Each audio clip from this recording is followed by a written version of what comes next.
Today, I want to talk about how Overwatch is finally playable, and there's a lot of celebration to be had for many players, and I think, especially considering the poll I did and the research I did into the forums, the people are overwhelmingly in favor of 222. A lot of us said that there's going to be growing pains, and growing pains are exactly what we're facing right now, where a lot of people are looking at this and they're like, okay, this is why the system is bad.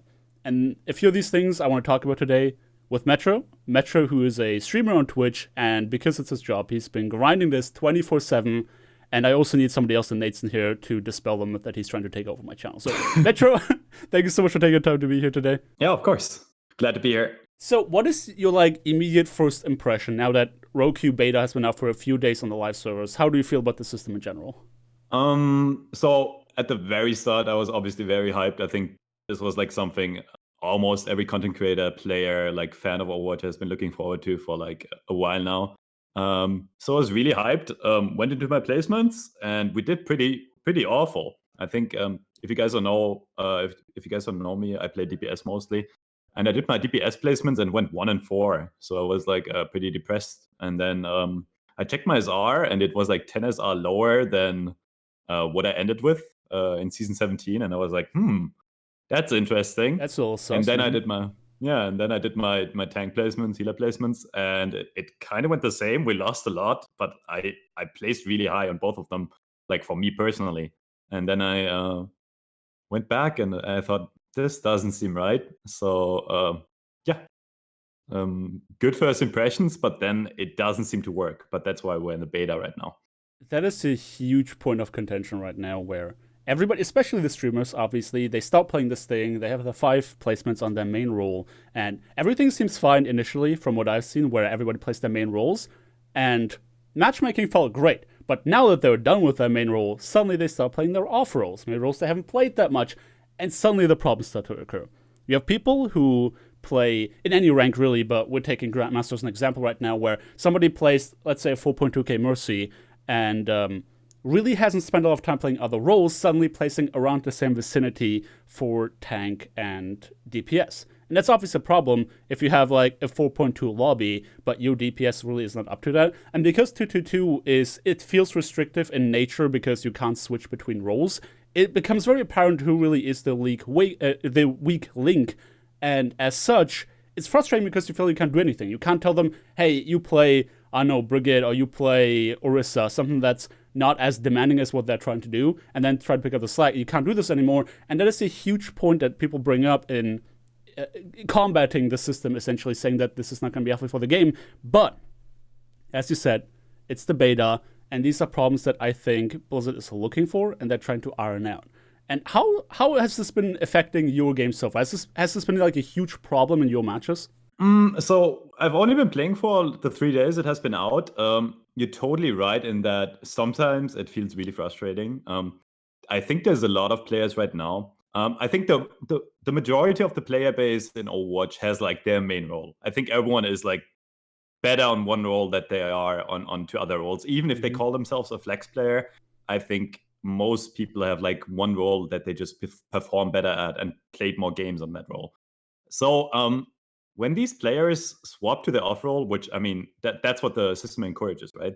The game wants to have 3 different ratings for all 3 roles, which in the long run is a great idea, I think. And if it turns out that in the long run the SR is actually accurate, that's great. But as you said, right now the problem is just that it seems pretty hard for the system to recognize how well someone is doing on a specific role. So especially for someone who plays mainly one role, let's say healer or let's say DPS, when they go and swap to tank, the system can't really place them well, and that's the main issue right now. So the games right now feel pretty imbalanced, even though I have to say today I had pretty good games. It seemed better than the first 2 days, and my hopes is that over time the overall SR is going to be more accurate for most players. So for example, if you're a healer main and you really want to play DPS, there's going to be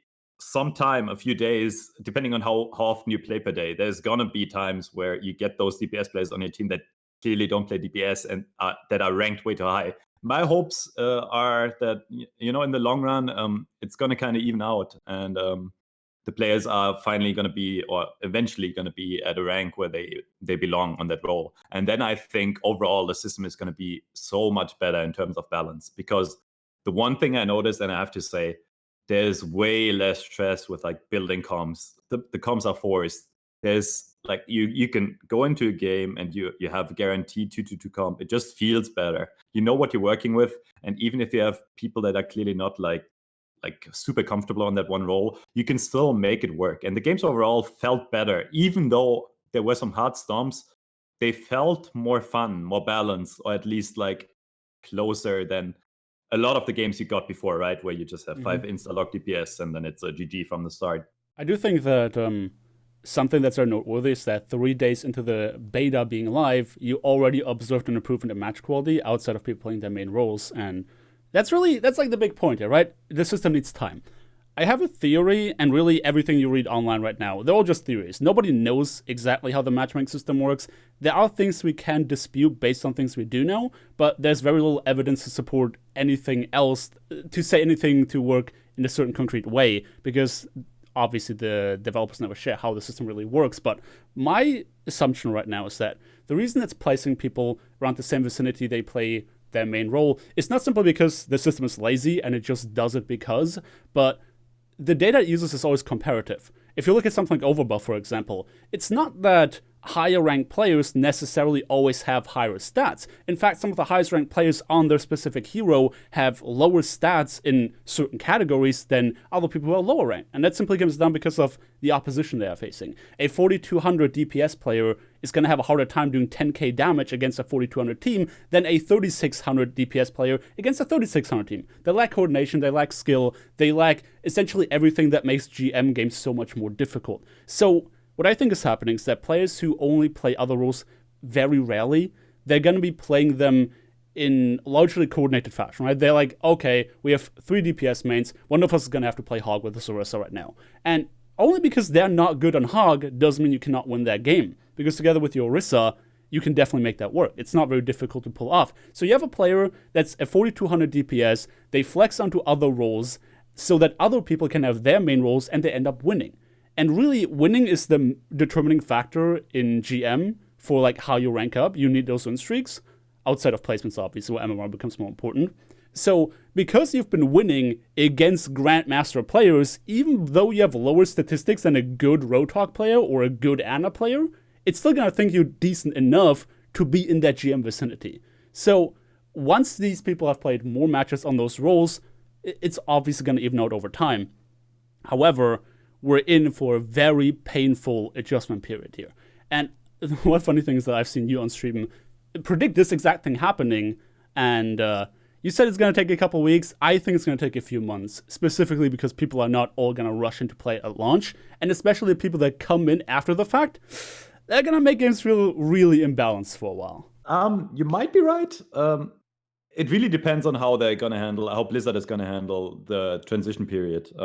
The only thing we know right now is that it's a beta role queue, so we don't know what's actually going to happen in 2 weeks. So after the beta season ends, does it just wipe every like record? Did the beta not like affect your overall performance at all? And does it just consider you like a season 17 player again, and then you do the placements all over? Or is the beta going to affect your performance or your start rating in the next season 18? And that's only part of the not really a problem. I think what it comes down to is how Blizzard handles this beta period. I think they wouldn't put out a beta period to not change anything at all after. My hopes is that they make the placements count more. So if we're actually going to get a wipe with the end of the beta test season, and it just considers you the same player you've been at the end of season 17, I really hope that the placements matter more. That might make it frustrating for some players who just got unlucky. Let's say, for example, I queue into the new season 18, as a DPS main, and I place DPS and I go like 0-5, which can happen no matter how well you do. That's still Overwatch. It can happen that you lose 5, and then I place like 3.4. That would obviously suck, but I think overall, if you look at the player base as a whole, it would make the whole placements matter more, because right now the placements that you do on tank, DPS, healer don't really matter at all. I feel like off the like I talked to multiple pro players, I talked to multiple other streamers. It didn't really matter to them if they won 5 or lost 5. You place in the vicinity where you ended at season 17, and I think that's like the main problem right now. Like they need to make the placements matter more. I feel like some people are actually asking for a complete MMR reset, and I think that would be terrible for Overwatch right now, because it would be the same problem in more extreme. And because larger if scale, everyone wipes their SR and everyone starts from fresh, there's gonna be like 2-3 months of completely random matches when if you queue up and in your first game you go up against a bronze as a GM, and then you have like 2 silvers in your team, it's obviously not going to be good. So I can see how people are frustrated with it. I think it's definitely a really, really good step in the right direction. And over the long run, it's definitely going to improve, and it's going to make matchmaking better overall, I think. I think that I mean, for me personally, this whole discussion surrounding MMR resets is extremely frustrating, because years ago, and I mean years and years ago, I made a video explaining in detail why MMR resets are bad. And really, TLDR, more information is always better. Always. People have this perception that they are stuck in their ranks because the game is holding them accountable for past seasons where they were worse than they are now. But the reality is that players get better over time. A Platinum season 3 is not the same as a Platinum season 17. And as the player base gets better, the meaning of the ranks changes over time. And if you wipe all of that away, the skill of the players is still there, except there's no framework anymore that puts these people together in any vicinity that makes sense whatsoever. Like, you can say that one GM player is going to mop the floor with a 6 stack of bronze players, but what if there's suddenly 3 bronze players and 2 top 500s, and then you have a bunch of platinums on your team? It's going to be completely random, and the only people benefiting from it are really pro players who can overperform to an extent where really normal people aren't supposed to, because we don't play this game like it's a full-time job. Really, MMR Reset is bad in short and long term over the longer term, whereas this adjustment period is going to happen whether you like it or not. But it's going to be a smaller scale right now, because the game has some sort of data to base the performance off of, as opposed to no data whatsoever. So rather than having complete chaos, we have a little bit of chaos. We're going to have what I assume is going to be a couple months of matches that feel lopsided, where, because the thing with 222 is as well that every single player individually has more responsibility, not necessarily more impact always, but definitely more responsibility, so it's very easy to tell when somebody is underperforming. Back then, you could cheese your way through a match by playing something unorthodox that the enemies have never seen. You can play double sniper, triple flanker, and they're like, what the hell do we do about that? And then you just somewhat cheese your way through, because individually you didn't need to do as much as you do in a coordinated 2-2-2 fashion. So I definitely think that we have to accept that this structure is what Blizzard wants this game to be, so there's some level of reliability in your gameplay experience. Short term, it's going to be frustrating. Prepare yourself for that when you come back to Overwatch and you do your placements. Don't think it's going to be, all fun and games. Immediately it's going to be perfect. This is not a silver bullet. This is not fixing the game, it's improving it. It's the first step towards what is hopefully going to be very successful 2020, on the back of whatever they're going to announce at BlizzCon. If there was ever a good time to come back to Overwatch, I would say it is the 1st of next month, when this thing finally comes out of beta, and you can start doing your placements on every role, and there's always going to be every other role covered. Yeah, I think the main thing I want to say about this is that the one thing it's going to reduce is the frustration with matchmaking. A lot of people talk about balance and how you can't play certain strategies anymore. I don't even think that's the main point about this. It's just going to make the game more enjoyable for everyone who wants to play the game at a competitive level, because there's going to be less griefing. And my theory is, if you're going to grief nowadays, you're going to get banned easier, because if you locked it, if you come into a game selecting DPS and you insta hard lock a DPS and then you're going to get reported easier. And as you said, I think it's going to be easier to tell when people try and when people don't. And just having a guaranteed 2-2-2 feels so good for the game. It takes so much randomness out of the game. It's just going to be, in the long run, it's going to be really good for Overwatch. This is the best patch I think they've ever put out. This is the biggest patch they've done ever since they did hero limits, I think. That's how monumental it is for the way we play Overwatch.